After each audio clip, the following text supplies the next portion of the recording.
You're listening to the Bloomberg Sound On podcast. Catch us live weekdays at 1 Eastern on Bloomberg.com, the iHeartRadio app, and the Bloomberg Business app. Or listen on demand wherever you get your podcasts. Joe Biden may head to Israel this week. Welcome to the fastest show in politics, as the president today cancels a trip to Colorado ahead of an expected ground invasion in Gaza. We're joined by retired Air Force General David Deptula, who helped to write the book on drone strategy, spent thousands of hours flying over Afghanistan, and will be with us here in just a moment on the next steps for Israel. The U.S. House still has no speaker. They're going to try to change that in the next couple of days. We'll talk about Jim Jordan's full court press with our signature panel, Bloomberg Politics contributors Rick Davis and Jeanne Zaino. They're with us for the hour. Welcome to the Monday edition of Bloomberg Sound On. I'm Joe Mathieu in Washington, where we've got a lot to learn this week. Not only, of course, who will be the next speaker. We'll see if we learn that this week. But, of course, what's going to happen next in Israel with the headline now on the terminal. Biden weighs trip. Yes, to Israel, considering a trip as part of a global push to prevent the war from spreading in the Middle East. He appeared on 60 Minutes last evening, not knowing, at least we didn't know, that they would cancel a trip the president had planned today to visit Pueblo, Colorado, staying here to manage issues at home, and could be on the jet within days from what we're reading in reports here on the terminal. President spoke, as I mentioned, on 60 Minutes last evening with Scott Pelley about the war in Israel. Do you believe that Hamas must be eliminated entirely? Yes, I do. But there needs to be a Palestinian Authority. There needs to be a path to a Palestinian state. A path to a Palestinian state. As we bring in the voice of Jordan Fabian, Bloomberg White House reporter, who's with us at the table to get things started today. Jordan, it's great to see you. You've been reporting on this, obviously, since the terror attack happened, and now we're hearing reports that the president may actually get on Air Force One to go to Israel. You know, we talked about this, whether it was Florida, whether it was Hawaii, about how a presidential visit can be very disruptive. And I suspect that this would be a very difficult trip to plan. Do we think it'll happen? Yeah, it seems to be there seems to be planning going on for him to go. They haven't announced whether that's official yet, sure. But them pulling down that Colorado trip today would indicate there's some serious planning going on. Mm-hmm. And yeah, there's a lot of imperatives for Joe Biden to go, but it will be taxing, both on the U.S. side's getting a trip of that magnitude together on such a short timeline, and also the Israeli security services, who obviously have a lot on their plate, given the nature of the conflict there. In these visits, the president isn't usually on the ground for a long time, but there's still a lot of security that goes into it to make sure the president is safe. I can't imagine the advanced planning here, and I suspect that it would be a relatively brief trip. What's the purpose, though? I mean, obviously, we know for a fact that Joe Biden's been in touch on a daily basis with Benjamin Netanyahu. The secretary has been in touch with of defense, their defense minister. Why does being in person matter? Well, first of all, Israeli Prime Minister Benjamin Netanyahu invited President Biden to visit Israel, and so Netanyahu obviously has his purposes. He wants the sort of seal of approval from the U.S. president for whatever he's going to do with this campaign against Hamas and Gaza. But for the U.S. president, there's a couple of considerations at play here. Mm-hmm. One is a diplomatic mission to make sure that whatever offensive Israel decides to launch, that they kind of stay within bounds, that they're limiting civilian casualties, and also to send a signal to Hamas, Hezbollah, Iran to not get involved. Him showing up there would be a powerful symbol of that. But there's also domestic politics at play. This is an opportunity for President Biden to get out there, show some leadership on the world stage as he ramps up his re-election bid. Well, that makes sense. They made an ad out of his trip to Ukraine, right? Made him look like Tom Cruise in Mission Impossible. He had the aviators on and the whole bit. I suspect there's some campaigning inherently as part of this, but to put your name on what's about to happen is also part of this.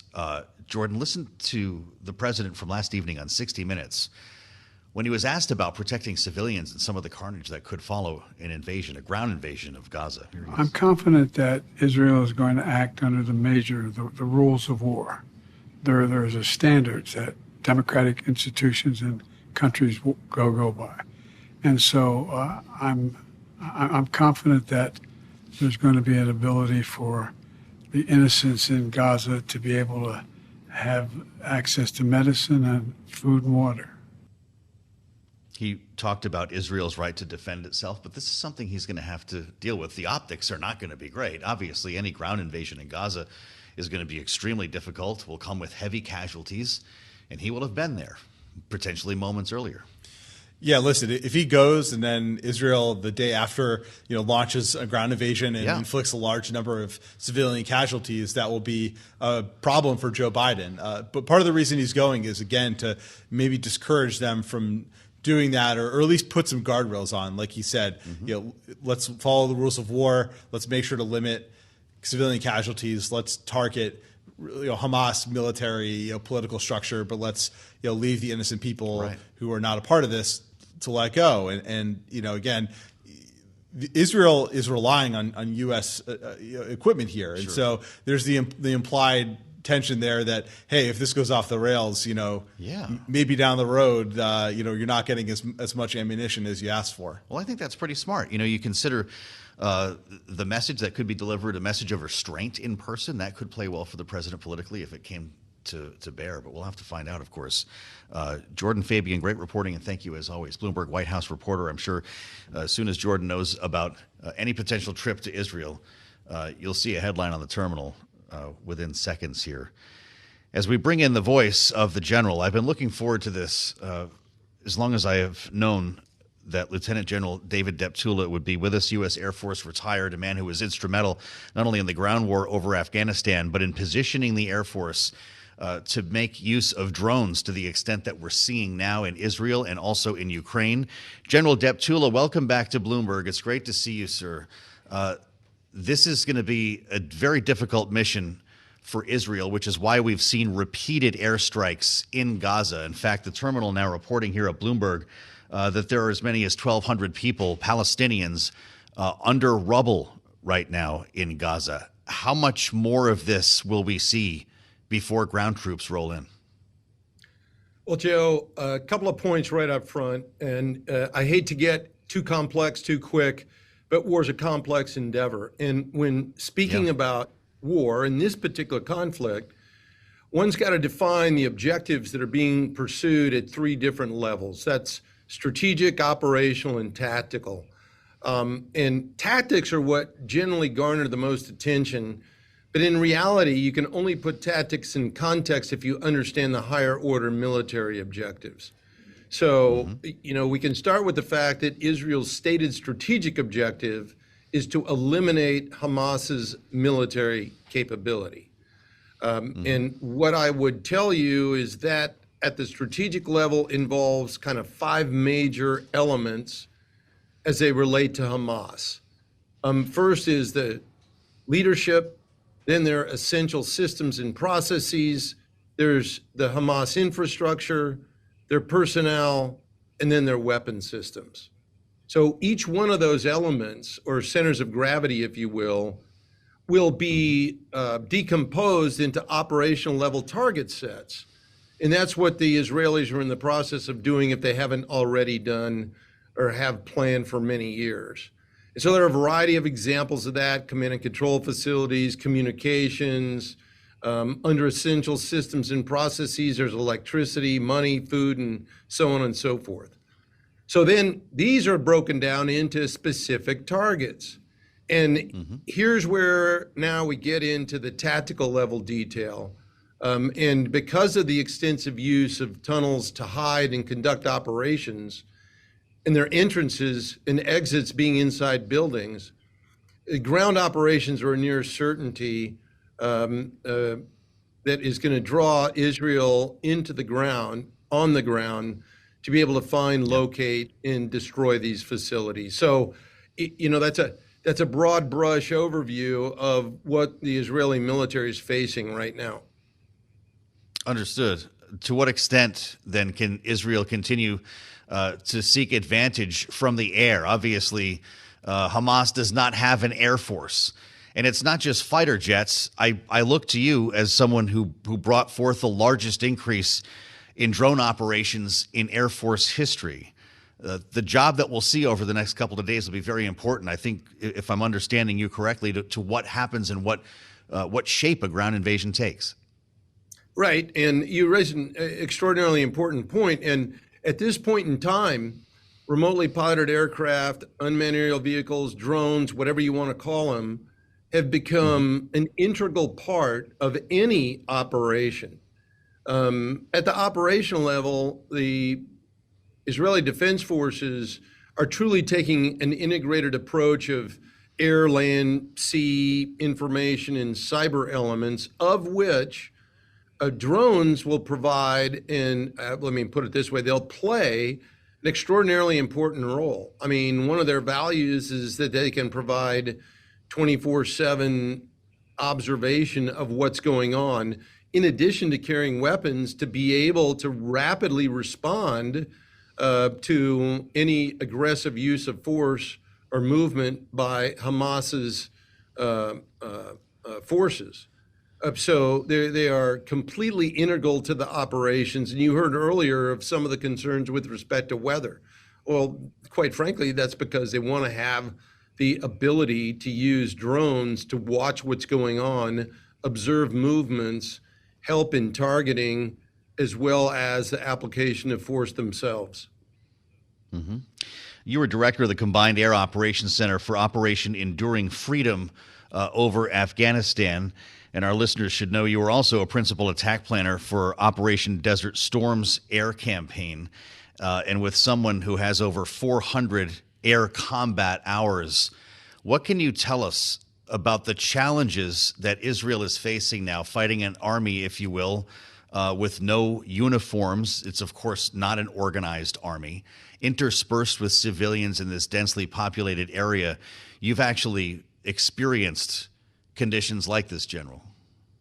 Yeah, the Desert Storm conflict against Iraq was much more expansive. In other words, we're dealing with the breadth and depth of an entire country, was the intensity. We're flying 3,000 sorties a day, over 1,250 actual attack sorties a day, which is a lot of application of force. But one of the challenges that the Israelis are facing is because this is such a dense urban environment. And that's one of the reasons that they need to conduct an integrated campaign, capitalizing on what the air element brings to inform the ground forces and naval forces to achieve the objectives that I outlined. The other point I'd like to bring up here, Joe, that I don't see very much attention paid to, and that's that it's very important to understand that Hamas's use of civilians is human shields and misuse of protected sites like mosques and hospitals are war crimes in and of themselves. Now, at the same time, it's important to note that even if Hamas uses human shields, which they are, Israel is still bound by the principles of proportionality and have to take all feasible precautions to minimize harm to civilians. And they have a very strong history of doing that. But it doesn't mean that they cannot strike targets because of the presence of human shields. According to the Geneva Conventions, attack is allowed if the potential damage to civilians is not excessive in relation to the direct military advantage that's anticipated. So I don't want to get too into legalese, but the presence of human shields do not prevent an attack, even if they're conducting that attack might have considerable media impact. Well, that's awfully important for our listeners and our viewers to know, General. You flew the F-15. As I mentioned, you have hundreds of combat hours. That's a jet that the Israelis fly, among others, made here in the U.S. We only have a minute left, General. I just wonder if it's your view that this mission can be accomplished without completely leveling Gaza.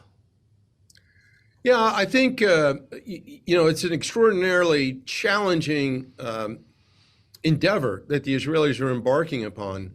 But it's one that one needs to understand. Israel has fought limited wars with Hamas in the past, and those simply have not succeeded. So now they're faced with either overthrowing Hamas or rendering it completely ineffective. And that is going to be very, very challenging. but the Israeli Defense Forces are extraordinarily competent, and they'll do everything they can to protect civilians. But at the same time, I think they're putting together an integrated operation that will be very effective in eliminating Hamas, and that's what they simply need to do, because Hamas's actions have shown that they are pure evil and must be eliminated. Well, there you have it from someone with firsthand experience. Retired General David Deptula, it's great to see you, sir. Now the Dean of the Mitchell Institute for Aerospace Studies. And again, former Air Force Deputy Chief for Intelligence, Surveillance, and Reconnaissance, along with former fighter pilot. This is Bloomberg. You're listening to the Bloomberg Sound On podcast. Catch the program live weekdays at 1 Eastern on Bloomberg Radio, the TuneIn app, Bloomberg.com, and the Bloomberg Business app. You can also listen live on Amazon Alexa from our flagship New York station. Just say, Alexa, play Bloomberg 1130. Joe Biden could be on Air Force One on a trip to Israel in just a matter of days. That's the reporting now. As the National Security Council at the White House says they have no trip to announce, our reporting says that could take place in the next couple of days. I'm Joe Mathieu in Washington. We thank you for joining us on Bloomberg Sound On as we assemble our panel. Rick Davis and Jeanne Zaino with us on the Monday edition here as Antony Blinken turns up in Israel again, an unscheduled return. He spoke earlier this morning. You know our deep commitment to Israel's right, indeed its obligation, to defend itself and to defend its people. And in that, you have and will always have the support of the United States. This again following the interview last evening. Joe Biden on 60 Minutes making the case for American defense and support of Israel, though he also made news by talking about a potential occupation. He was asked about this by Scott Pelley, an Israeli occupation of Gaza. I think it'd be a big mistake. Look, what happened in Gaza, in my view, is Hamas and the extreme elements of Hamas don't represent all the Palestinian people. And I think that it would be a mistake for Israel to occupy Gaza again. Rick and Jeanne join us now with great uncertainty in Washington on this Monday. Rick, it's good to have you back. I'm curious your thoughts here, having heard just now from General Deptula and knowing that the president could be in country in Israel within just a couple of days. Is that the right move for him to make now? Yeah, I'm afraid the president doesn't have a lot of great choices. And that's one of the reasons I think you see Secretary Blinken playing shuttle diplomacy, running back and forth, is because time is really the one thing that is the most, I would say, hardest resource to grab. There's no question that the Israelis are going to go into Gaza. And what form that comes in, as General Deptula talked about, is just a way for them to accomplish their goals, short term and midterm, maybe not long term. And so that's going to happen. And the president may be there. He may not be there at the time it does. But it's utter disregard for the president's schedule. They're going to do that on a military clock that gives them the best advantage they can to limit casualties, both on the side of the Israeli military and also on the side of civilians in Gaza. So that's a clock that's just, totally separate than the president's. And then you also have Iran and Egypt, two really important players, one negative, one positive, that the president is talking to as much as Israel.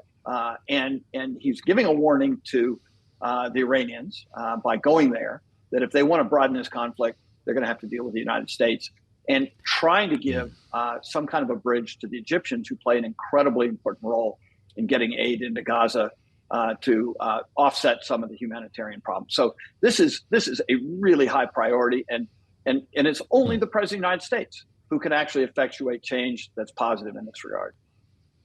Well, that's pretty remarkable. The optics would be amazing, Jeanne, depending on where you stand on this whole issue, though, could also be challenging for Joe Biden going into a re-election cycle. His message, do not occupy Gaza, was heard loudly last evening on 60 Minutes. Why does he have to show up in person?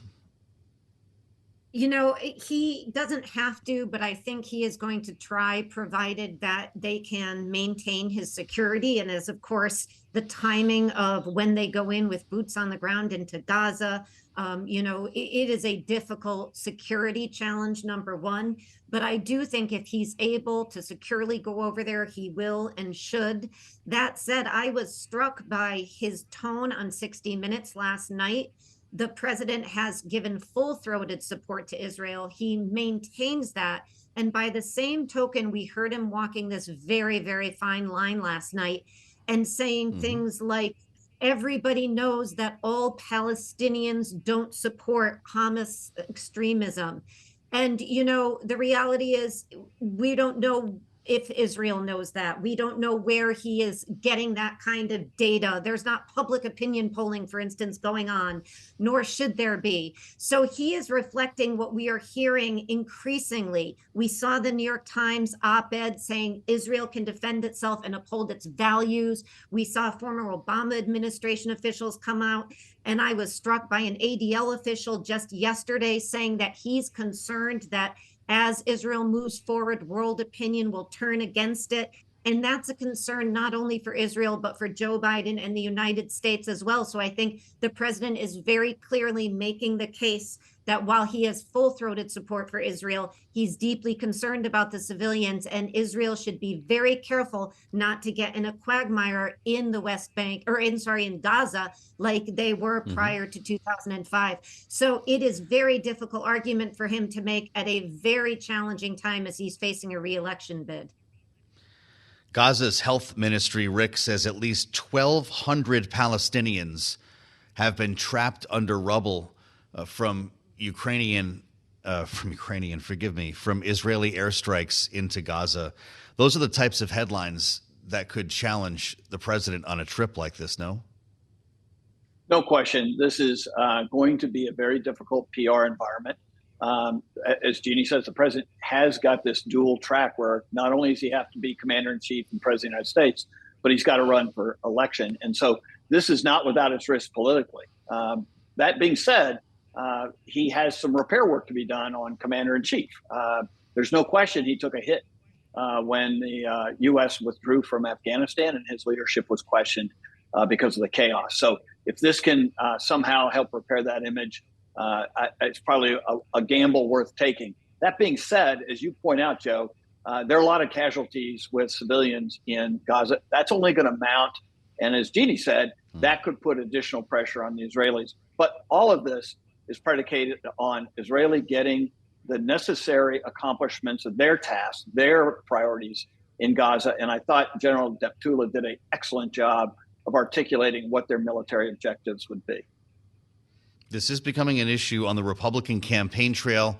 As you might well expect, Mike Pence, we stand with Israel, making the point. Ron DeSantis, no moral equivalence. Nikki Haley as well, speaking over the weekend. Here she is. Whether it was burned bodies, whether it was women that was raped, whether it were people being dragged down the streets of Gaza. I know you saw it, but did you hear it? Did you hear what they were saying when they were dragging those bodies down the street? Because they were saying, death to Israel, death to America. That's what they do. That's how they think. That is why Israel needs to eliminate Hamas once and for all. It's pretty heavy stuff here. And Jeanne, we've gotten to the point where the president, Joe Biden, sounds exactly like the Republican candidates for president. Do you agree? I do, with one glaring exception, which is the leader, as the money in the polls show, Donald Trump. I mean, he is out posting things which make you really have to take a step back and say, is he equipped to lead, I don't know, a city council at this point? He's talking about support for Israel after attacking Bibi Netanyahu in the hours after this atrocity, and after claiming Hezbollah is smart, he's talking about supporting Israel and tying it to the stolen 2020 election. That is what he's talking about. So I totally agree with you, Joe, except as it pertains to the far and ahead leader on that side, which is still Donald Trump, and nothing crazy that he has said. And it has gotten there. It's been there a while, but it is clear in the wake of this that nothing that he says has dampened his support in the polls. And that's got to be a concern for any thinking, caring Republican, somebody who looks at what's happened at these atrocities and scratches their head and says, is this man really talking about the stolen election from 2020? We've only got a minute here, Rick. Are you surprised we're not hearing more criticism from all of the Republican candidates about Donald Trump, as Jeanne's referring? Remember last week, Bibi let us down. He said, Hamas is smart. Yeah, look, I think these Republicans are criticizing Trump on the stump. I don't think the press is really reporting it because they have such an affection for the crazy stuff, as Jeanne says, that Donald Trump says. That's going to make news when the more sane and sober comments being made by Republican presidential candidates other than Trump really go unattended to. I think everybody endorses what Nikki Haley said and the quotes that you played, except for Donald Trump. That being said, I don't think anything Donald Trump says has any bearing on the outcome of the crisis today in the Middle East, other than the fear that many people have in the Republican Party and in the Democratic Party that if he becomes the nominee of the party and potentially president, all that could change overnight. Well, I'll refer back to what Ron DeSantis said last week following the comments from Donald Trump. Quote, "It is absurd that anyone, much less someone running for president, would choose now to attack our friend and ally Israel, much less praise Hezbollah terrorists as very smart." You're listening to the Bloomberg Sound On podcast. Catch us live weekdays at 1 Eastern on Bloomberg.com, the iHeartRadio app, and the Bloomberg Business app. Or listen on demand wherever you get your podcasts. High noon Tuesday. That's when Jim Jordan will force a vote. The reporting coming out of CNN right now, the Republican nominee for House Speaker, the chair of the Judiciary Committee, Jim Jordan's going to force this thing high noon tomorrow, like something out of a Western. Even though he apparently does not have the votes. Or does he? Or will he? Great reporting today from Stephen Dennis, Laura Litvin, Eric Wasson, our Congress team on the terminal. GOP's Jordan picks up critical support for House speakership. It's really anyone's guess where he is in the whip count right now, though, which is something we'll talk to Mick Mulvaney about next hour. Let's reassemble the panel, though. Rick Davis and Jeanne Zaino join Bloomberg Politics contributors as we consider what's about to happen here. Looks like he got Mike Rogers. That's what Jody says. Rick, is Jim Jordan the next Speaker of the House? You know, I think it's a hard slog for him. You know, he started out this process losing 81 votes to Austin Scott. Who's Austin Scott, right? I mean, you know, and he's been trying to peel it back since then. And some through cajoling and deal making, but also some through threats and a little bit of extortion from Fox News host Sean Hannity. This has been a very divisive race. And so I don't think he's there. Everything I've heard is he's still 20, 30 votes short, maybe 40. That is a long way from being Speaker.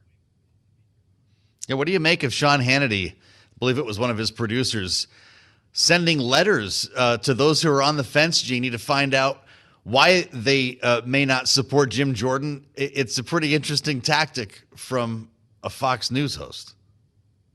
It absolutely is. And, you know, this is the reality, is that we've always said, we said it last week, the faster Jim Jordan gets this on the floor, what they want to do is try to really arm twist folks into making a public vote with the threat that their constituents will be so upset if they don't go in the direction of somebody who's supported by Donald Trump and by social conservatives and by Fox News hosts, that they will then primary them. And that is what we're really hearing. It's obviously a stick that they can use.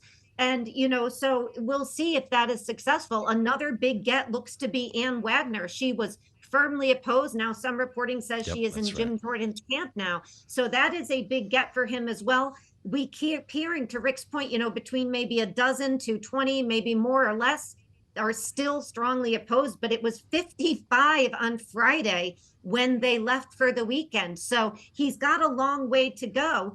And, you know, I think the question we all have to ask ourselves is this a party at this point that really, really wants to govern, or are they more comfortable in the minority being the opposition? Because we are on day, 12, 13 of this thing, and this still has no end in sight. they're going to go to the floor noon tomorrow. Who knows what will happen there? We're hearing his opponents, Jordan's opponents, may put somebody up, but they're not even giving a name. So who knows who that would be? It's embarrassing, and it's looking to be like a caucus that does not want to govern and doesn't really enjoy being in the majority.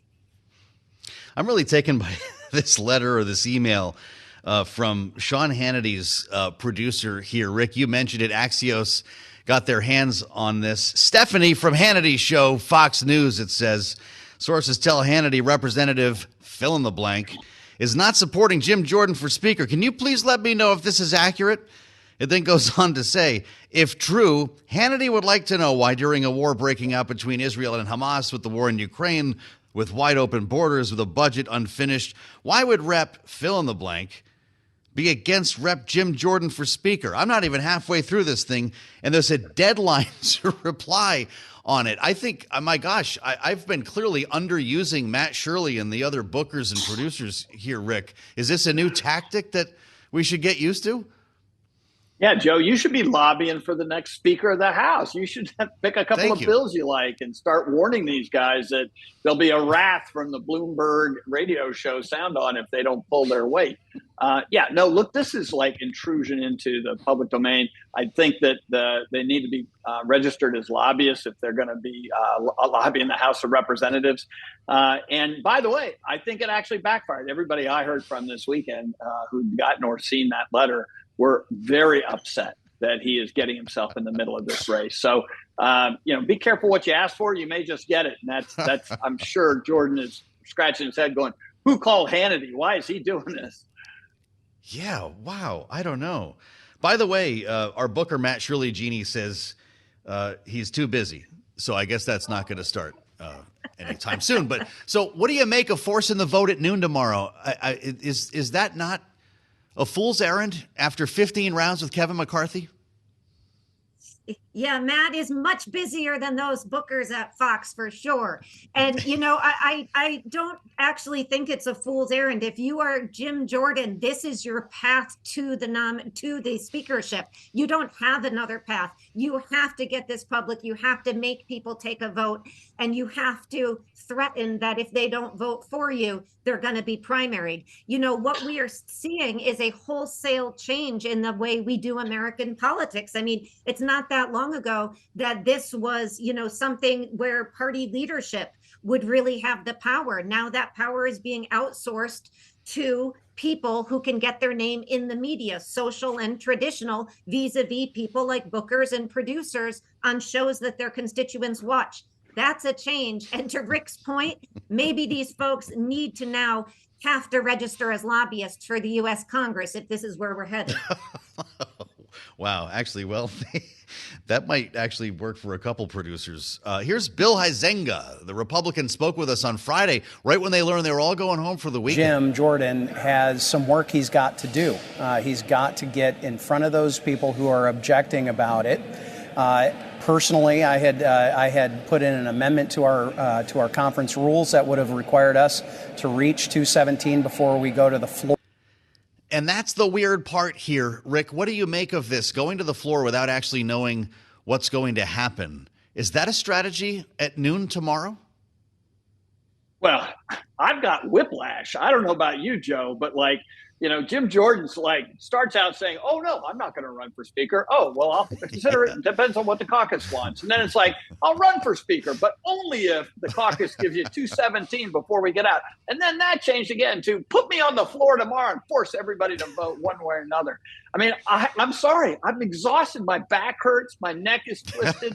I mean, Jim Jordan has had more positions in the last 5 days than I won't even say who has a lot of positions. So bottom line, this is the act of a man who doesn't have the votes. He's going to try and pressure the floor. And I think that's everybody's strategy. Let him hang out there. He's got to lose on the floor in order to clear the way for another candidate. And I think there are plenty of members who could garner that kind of support.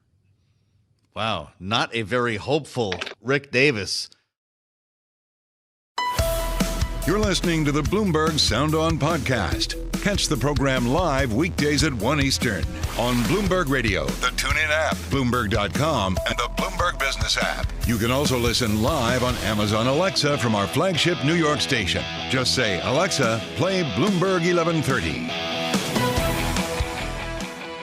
Congressman Jim Jordan spent the weekend twisting arms, but he does not have the votes to be Speaker yet. As lawmakers return to Washington today with a vote on the Speaker expected at high noon tomorrow. We'll get the latest from Capitol Hill, and Kailey Leinz ahead. We'll discuss with Mick Mulvaney, the co-founder of the Freedom Caucus, former acting chief of staff in the Trump White House, back for his weekly conversation. I'm Mathieu in Washington, joined now by Kailey Leinz. It's good to see you. I hold the letter in my hands. Dear colleague letter.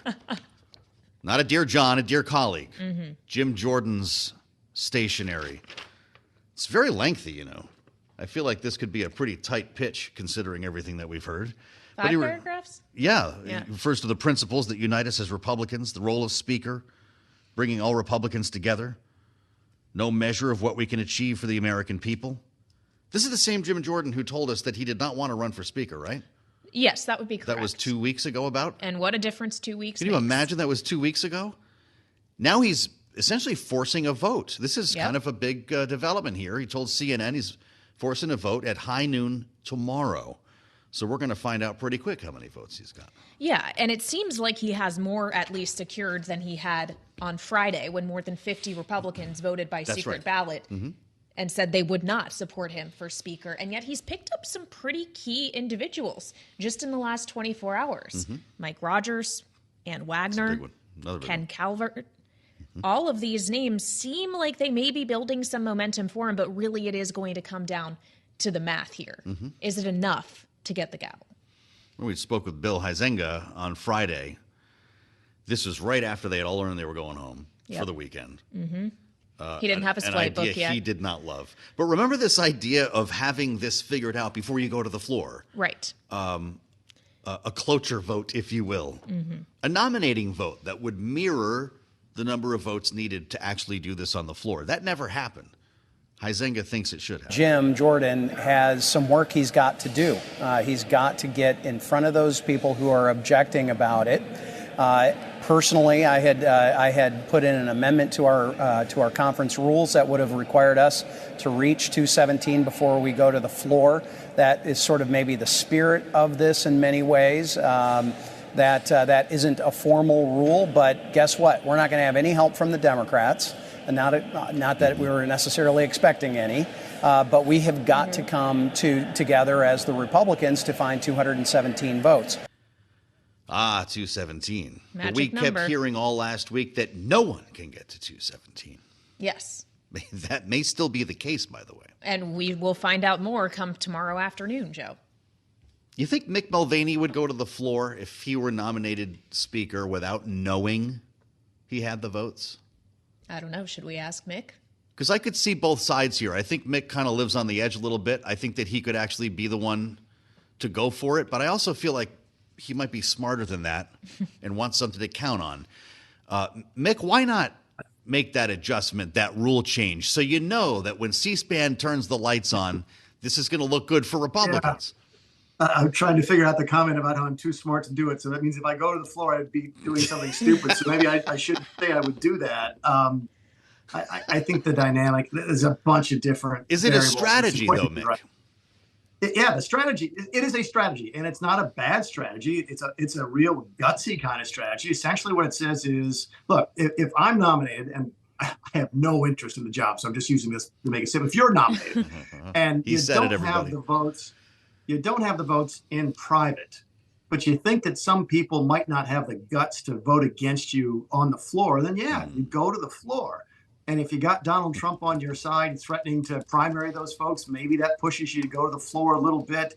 Look, I asked an interesting question today of a friend of mine on the Hill. I said, look, when I know that Matt Gaetz is crazy enough and stubborn enough and just bizarre enough to sit on the floor for 15 votes and be the vote against Kevin McCarthy, because I saw him do it in January. Is Don Bacon the same kind of person? Does Don Bacon have that same sort of different, strange gear to where he would be willing to sit on the floor for 15 votes and vote against Jim Jordan. I don't think that he is. He's a lot nicer and a lot more reasonable, probably a lot brighter than Matt Gaetz. But I don't think he's got that kind of that bizarre approach to, burn the place down or else. Don is a reasonable guy. And Jim may be counting on those folks who are reasonable to say, I won't vote for you in private, but taking them, sort of calling them out and seeing if they got the votes, the guts to vote against him on the floor. If there's a strategy, that's the strategy. Okay, so that's the strategy. It's just is whether or not it's one that's going to work, Mick. Do you think Jim Jordan can pull this off ultimately? I would have said no 3 or 4 hours ago. Then he picked up Mike Rogers and Ken Calvert, who's not a name that's very widely known outside of Washington, but a very influential member of sort of the spending wing of the party. You've got these two groups, right? You've got the military folks, Mike Rogers and Ad Wagner, and you got the folks who like to spend a lot of money, like Ken Calvert, and to a lesser extent Ad Wagner and Mike Rogers. I didn't think he'd get him, and when it was announced they were supporting him, that changed the analysis in sort of in my internal math. That if he can get those folks, he might be able to get the votes. Here's the first question I asked myself: what did he have to give to Ken Calvert and Mike Rogers to get their support?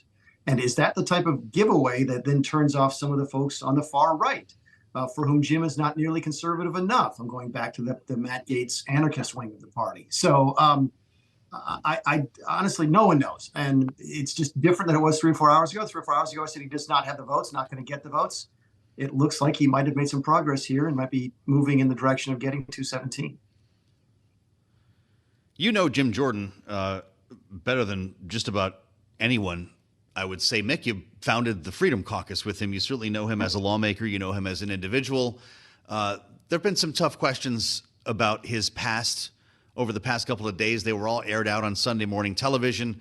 He's accused of covering up sexual assault allegations when he was a wrestling coach. Liz Cheney says he was the closest thing to January 6th, the conspiracy on January 6th that you could get in a lawmaker on Capitol Hill, and should not be trusted with this job. How do you react to those? There's a couple different questions there. Liz Cheney, no one cares what Liz Cheney says. I hate to be that blunt about it, but no one listens to her. She was a 3 or 4 term member of the House, and she's out now. So if her last name wasn't Cheney, nobody would be talking about her. On the other issues, I know Jim fairly well, and nothing that I ever heard, the allegations related to the things that happened at that school 20, 30 years ago have anything to do, in my mind, with the Jim Jordan that I know.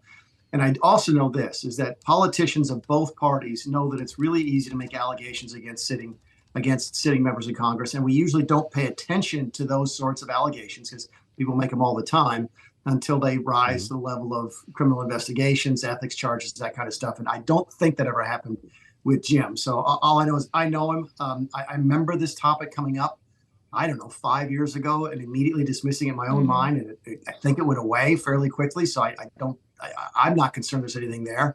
And if Jim Jordan wasn't being considered for speaker, my guess is nobody else would care about it either.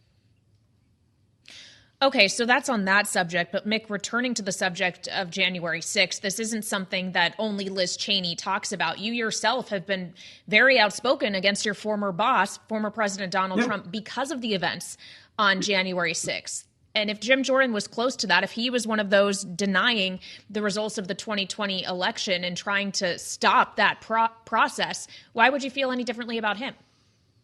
Well, I don't feel differently about him. When you go back to, you're right about the January 6th thing, right? And if that's what Jim's leadership becomes, if Jim is down there trying to pitch people on elect me speaker, and I'm really going to dig into the 2020 election, my guess is that's a fool's errand and he doesn't have a chance. If he's down there now telling people, look, I want to go forward. We have to pass a spending bill. It will be conservative. We have to pass support for Israel. It will be very generous. I do want to continue the investigations into the Biden family. If that's the message that he's selling, I can see him getting someplace. If he's down there selling, well, I think we need to revisit 2020, he doesn't have a chance.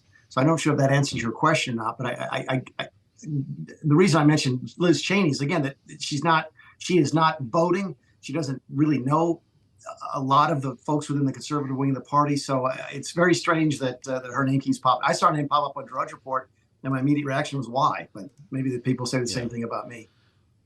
Well, she helped to co-chair the committee investigating January 6th, so obviously she knows a little bit about this. Mick, she tweeted that Jim Jordan urged that Mike Pence refuse to count lawful electoral votes. If ours nominate Jordan to be Speaker, they will be abandoning the Constitution. They will lose the House majority, and they will deserve to. Take the name off the message. Do you disagree with what she wrote? It's hard for me to take the name off the message, but I always get interested when people who lose elections, whether they be Republicans or Democrats, tell Republicans how to win elections. So, but I struggle with that. Look, I don't think that Jim Jordan's activities, again, let's be clear, I quit over January 6th. I am not defending January 6th, but in any way, shape, or form. In fact, the opposite. I'll continue to condemn it anytime anybody wants me to. But I don't think that's what this race is about. I really don't. I think this race is about the next 3 or 4 months, or actually 6 or 8 weeks. How do you get through a funding issue for the government between now and the middle of November? How do you deal with supporting Israel? What do you do about Ukraine? Those are the 3 big issues that Congress has to deal with. Personally, and you guys haven't asked this question, but I'll answer it anyway, I can't believe Jim wants the job, because I don't know how you pass a funding bill that isn't bipartisan. And if a bipartisan funding bill costs Kevin McCarthy his job, I don't know how it costs whoever the next speaker is his or her job. So again, if people want to look back at January 6th, and if Liz Cheney wants to do that, that's great. I'm trying to figure out what happens in the next 45 days. Well, also in the next 45 days, Mick, theoretically, the impeachment inquiry, which Jim Jordan was helping lead, will continue. And I wonder what a Speaker Jordan potentially would mean for those individuals in districts that Biden won in 2020, those vulnerable Republicans. Do you realistically think they can go to the floor and allow him to get the gavel? What would it mean for them? I think, first of all, I don't think he can be in charge of the investigation if he is the speaker. So they got to have somebody else to back up. The same is true, by the way, and I still think there's a likely chance that Patrick McHenry's role as the interim speaker is somehow extended for a period of time. And if that happens, he might not be able to function as the House Financial Services Committee chairman as well. So if Jim becomes the speaker, they have to find somebody else to do the investigation. What happens from there, Kailey, I think depends on what the evidence is. If they find, keep in mind, the Democrats had an impeachment inquiry on Donald Trump for weeks before they started the actual impeachment. They didn't have the evidence until Trump gave them the transcript of the phone conversation with Zelensky. But for that, they probably don't have the ability to impeach him on the floor. I think the same is true of the Republicans. They're going through the inquiry now. If they find evidence that justifies an impeachment, then they go that route. But if they don't find anything, I don't think they can move forward. So I think the only thing that changes there is who's running the investigation. If Jim Jordan is speaker, I don't think he can run the investigation. I have to go back to our conversation with Jim Jordan on the 2nd of October. Kailey already referred to it, Mick. We were, you know exactly where we were, in the balcony off the Cannon Rotunda. It was the day the government was supposed to be closed.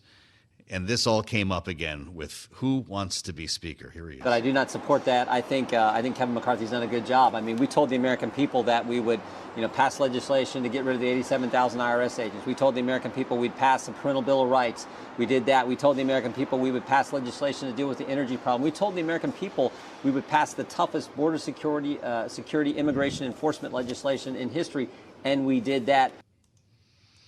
He said he wanted Kevin to be speaker. When I asked him directly again, he said, no, I do not want to be speaker. Mick, do you believe that your old colleague from the Freedom Caucus, Jim Jordan, actually wants this job? No, I think he wants Kevin McCarthy to be the job and go back to doing to leading the investigations. I think he's where he is now because who else is there? I mean, when you get down to the next level, you talk about people who might have only been in Congress a couple of years. You don't know about their conservative. So he would be a reluctant speaker in your view. I think so. And I got to think, Joe, I've got to think that he's got to deal with the far, far right wing, with those anarchists. And again, they're not conservative. They're populist anarchists. That's the Matt Gaetz crowd. So let's call them the anarchist wing because they're not the Freedom Caucus folks. He's got to have a deal with them that says, look, if I cut a bipartisan deal to open the government, are you gonna try and get rid of me? And at least he's got to have a handshake that they won't do that. Because again, otherwise, what's the one lesson from Kevin McCarthy's experience? If you bring a bipartisan bill to the floor of the House, you are at risk of losing your speakership. That's a really easy message to sort of deliver and to comprehend. So unless Jim has got a deal with those folks that I don't know about, that we don't know about, then he might be in the same position Kevin is a couple weeks from now. Nick Mulvaney, always great to spend time. Did you say whether you think he's actually going to get this vote tomorrow? Did we hear it up changed or down? In the last 3 to 4 hours, Joe. Okay, so you think he's going to get this at noon tomorrow, Mick? I think his chances went from 2-10 to 6-10. All right, there it is. Mick Mulvaney. This is Bloomberg. Thanks for listening to the Sound On podcast. Make sure to subscribe if you haven't already at Apple, Spotify, and anywhere else you get your podcasts. And you can find us live every weekday from Washington, D.C. at 1 p.m. Eastern Time at Bloomberg.com.